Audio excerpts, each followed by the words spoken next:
السلام علیکم ورحمۃ اللہ وبرکاتہ۔ ناظرین و سامعین، یوٹیوب چینل نور ہدایت 360 پر خوش آمدید۔ اس چینل پر تاریخی اسلامی پسندیدہ واقعات اور دلچسپ اور عبرت آموز قصے پیش کیے جاتے ہیں۔ آپ سے بھی درخواست ہے کہ چینل کو سبسکرائب کریں اور بیل آئیکن پر ضرور کلک کریں۔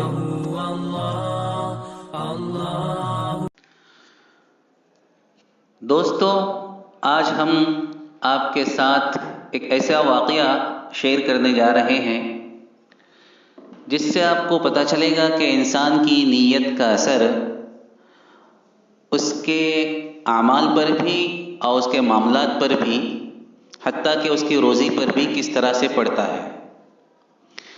نوشیروان عادل کا نام تو آپ نے سنا ہی ہوگا۔ یہ اپنے زمانے کا بہت ہی مقبول اور مشہور ترین بادشاہ تھا، اور اس کے عدل کے اور اس کے انصاف کے بڑے چرچے تھے۔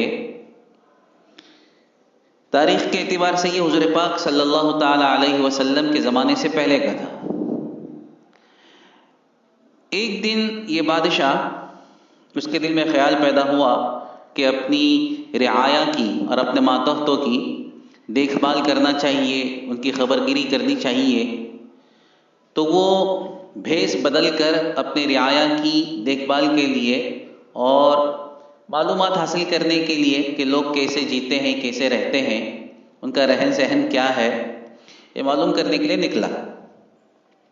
اور اس طرح سے نکلا کہ ظاہری حالت سے اور ہیئت سے معلوم نہیں ہوتا تھا، پتہ نہیں چلتا تھا کہ وہ بادشاہ ہے۔ نہ سواری تھی، نہ سیکورٹی تھی، نہ فوج تھی، اور نہ حشم خدم، نہ غلام نوکر، کچھ نہیں، بالکل ایک عام آدمی کے لباس میں اور ایک عام آدمی کی طرح وہ خبرگیری کرنے کے لیے نکلا، ایک عام آدمی کی شکل میں تھا۔ اب یہ چلتے چلتے ایک دیہات میں پہنچا، وہاں پر اس کو ایک باغ نظر آیا۔ باغ تھا انار کا باغ تھا، اور بڑا خوبصورت اور پھلدار باغ تھا۔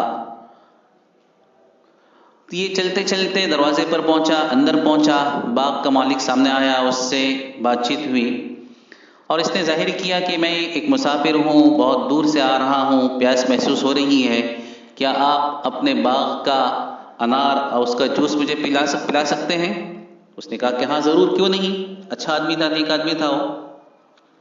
وہ اندر گیا، انار لے کر آیا، اور اسی کے سامنے وہ جو مسافر تھا، جو در حقیقت بادشاہ تھا، اسی کے سامنے اس نے انار نچوڑا اور گلاس میں اس جوس کو، اس رس کو بھر کر پیش کیا۔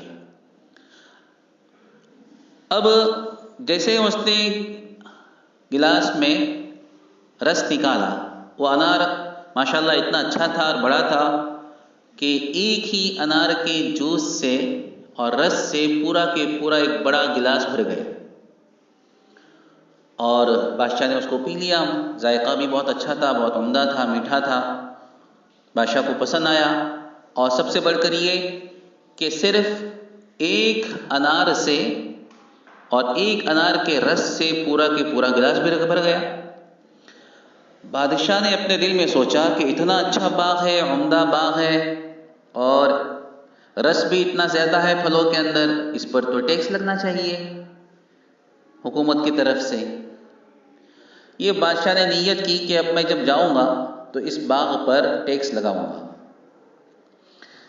پھر بادشاہ نے کہا کہ آپ کا پھل اور اس کا رس بڑا عمدہ تھا، مجھے ایک اور پلائیے۔ تو مالک نے پھر انار لایا اور رس اس کا نچوڑا گلاس کے اندر، لیکن پہلے تو یہ ہوا تھا کہ ایک انار میں پورا گلاس بھر گیا تھا۔ اب جب نچوڑا تو ایک تیسرا حصہ بھرا، صرف مطلب یہ کہ آدھا بھی نہیں بھرا، اس سے بھی کم۔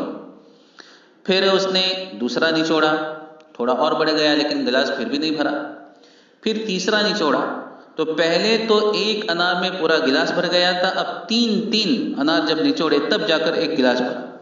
بادشاہ نے دل میں سوچا یہ کیا ماجرا ہے کہ پہلے تو ایک انار میں دوسری مرتبہ بھی انار ویسے ہی نظر آ رہا ہے، سائز بھی وہی ہے، لیکن اس میں وہ عمدگی نہیں ہے، کیا بات ہے؟ تو اس نے پوچھا، اپنے حیرت کا اظہار بھی کر دیا کہ بھائی کیا ماجرا ہے، پہلے بھی وہی پھل اب بھی وہی پھل، لیکن یہ فرق کیوں؟ تو باغ کا مالک کہنے لگا، معلوم ایسا ہوتا ہے کہ ہمارے بادشاہ کی نیت خراب ہو گئی ہے، ہمارے بادشاہ کی نیت خراب ہو گئی ہے۔ تو یہ چونک پڑا، اس لیے کہ خود ہی بادشاہ تھا، مالک کو تو معلوم نہیں تھا یہ سامنے بادشاہ کھڑا ہے، وہ تو عام مسافر سمجھ کے بیٹھا تھا۔ تو وہ چونک پڑا اور دل میں اس نے نیت کر لی کہ نہیں، میں اس باغ پر ٹیکس نہیں لگاؤں گا۔ بہرحال پی لیا، پھر کہا کہ مجھے اور اچھا لگا، بہت مزیدار معلوم ہوتا ہے، ایک اور پلا سکتے ہو؟ ٹھیک ہے۔ پھر سے اس نے ایک انار لایا اور اس کا رس نکالا، تو پھر دوبارہ ایک ہی انار کے اندر پورا کے پورا گلاس رس سے بھر گیا۔ تو باغ کا مالک کہنے لگا، معلوم ہوتا ہے کہ بادشاہ کی نیت ٹھیک ہو چکی ہے۔ اب یہ تو تھا ہی بادشاہ، اور واقعتاً اس نے اپنی نیت کا اثر بھی دیکھ لیا، چپکے سے وہاں سے چل پڑا۔ دوستو، اس واقعے سے ہمیں کیا پتہ چلتا ہے کہ انسان کی نیت کا اثر اس کے اعمال پر، اس کے ظاہر و باطن پر ہی نہیں، بلکہ اس کے معاملات، معاشرت اور معیشت پر بھی پڑتا ہے۔ حتیٰ کہ زمین کی پیداوار، غلہ، اجناس، سبزیاں، درختوں کے پھل اور آسمان سے اترنے والا رزق اور بارش، ان ساری چیزوں پر اس کا اثر پڑتا ہے، یہ چیزیں بھی اس سے متاثر ہوتی ہیں۔ خصوصاً جو ذمہ دار ہوتے ہیں، حکمران طبقہ ہوتا ہے، ان کی نیتوں کا اثر براہ راست ماتحتوں پر پڑتا ہے۔ اس لیے ہر انسان کو، بالخصوص ذمہ داروں کو، اپنی نیت اچھی اور سچی اور صاف ستھری رکھنی چاہیے اور ہر کام کو اللہ کی رضا کی تلاش میں کرنا چاہیے۔